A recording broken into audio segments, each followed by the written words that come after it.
Бул чыгарылышта бир маселеге бир чечим таап бергенге аракет кылып көрөм. Кимдин таманы муздайт, эч эле ысыбайт. Мисалы үчүн көрпөгө оруп алсаңыз деле, баклажкага суу куюп, ысык суу куюп туруп таманыңызга коюп жатсаңыз деле таманыңыз эч ысыбай, кечке дагы күндүзү муздап жүрө бериши мүмкүн. Ким ушул көйгөйдөн жабыркап жүргөн болсо, бул көп нерседен улам болушу мүмкүн. Ошол себептерден бири болсо, бул йоддун жетишсиздиги. Ушул дагы ушундай көйгөйгө алып барат. Эмнеге дегенде, йод жетишпегенде ар кандай зат алмашуу процесстери начарлап, ушул көйгөйгө алып барат. Йоддун жетишпегендигинин белгилери бир гана бул таманы муздаганы эмес, андан сырткары чачтын түшкөнү, теринин кургак болуусу, жана дагы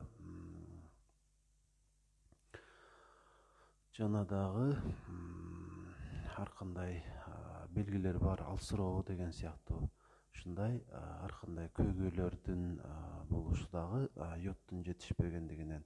Зат алмашуу начарлаганда адам уйкуга дагы өзүн көп, мындайча айтканда, уйкучу дагы болуп калат. Андан сырткары дагы жаш бала болсо, ал йоддун жетишпестигинен улам интеллектуалдык жагынан жакшы болбой, же болбосо сабакка жакшы жетише албай, начар окуп калышы мүмкүн.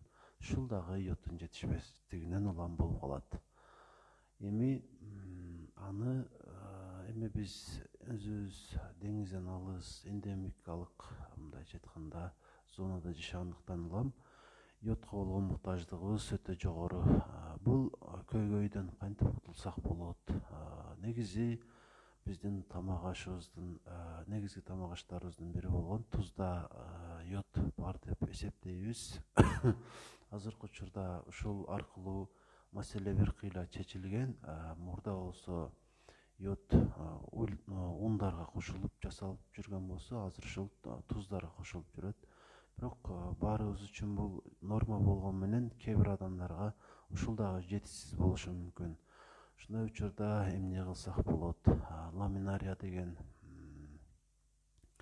өсүмдүк бар. Бул деңиз өсүмдүгү катары эсептелинет. Деңиз капустасы деп айтып калабыз. Муну табыш оңой эмес, бирок аз болсо дагы базарларда бул сатылып турат кээ бир жерлерде. Ушуну табып колдонуп турсаңыз тамак аш катары, ошол йодко болгон муктаждыгыңыз толукталат жана өйдөдө айтылган көйгөйлөрдөн бир топ арылып каласыз. Сиздерге маалымат катары дагы кээ бир кызыктуу болгон нерселерди кошо кетейин. Ушул видеого 4 азыкты айтып өтөйүн. Ошол азыктарды биз колдонуп турган болсок, өтө чоң зыяндарга туш болуп, жада калса бизди өлүмгө чейин алып барышы мүмкүн. Ушул азыктар кайсылар? Алардын эң башында картошка турат десем, албетте биз мени жаман көрөттүрсүз, бирок баардыгы эмес картошканын.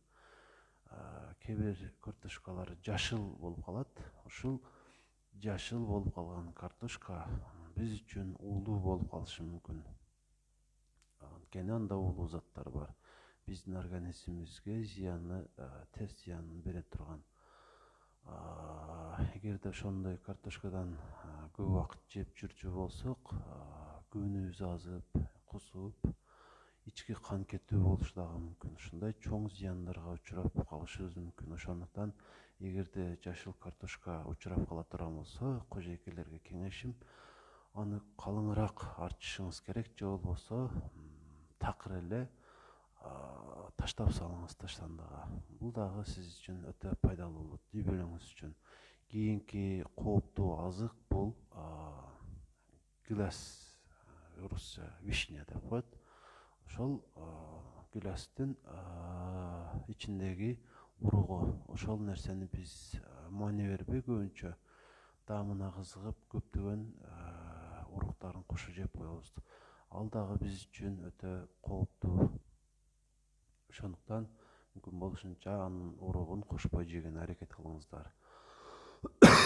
Кийинки зыяндуу болгон азык бул гамбургер деп айтат элем. Гамбургердин эти аныгыраагы. Анткени ал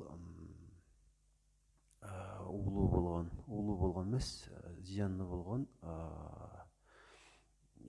бактериялар, ичеги таякчасы, ушундай кооптуу болгон майда жандыктар биздин организмибизге кирип калып, өзүнүн ишин активдүү жүргүзүп, бизде өтө чоң көйгөйлөргө туш кылып коюшу мүмкүн. Ошондуктан гамбургер жебей эле коюшуңуздарды мен өтүнүп кетет элем. Жесеңиздер дагы өтө ишенимдүү болгон, же болбосо кээде гана жеңиздер, бирок кээде жегенде деле ошол митек курттар түшүп кала турган болсо, бизге акыбети бизди өкүндүрүп калышы мүмкүн. Кийинки өтө кооптуу болгон азыктардын катарына ашты сүйүүчүлөрдү бир аз таң калтырышы мүмкүн. Бул кызыл же болбосо күрөң дейин, күрөң күрүч. Анткени анда мышьяк бар болуп калышы мүмкүн.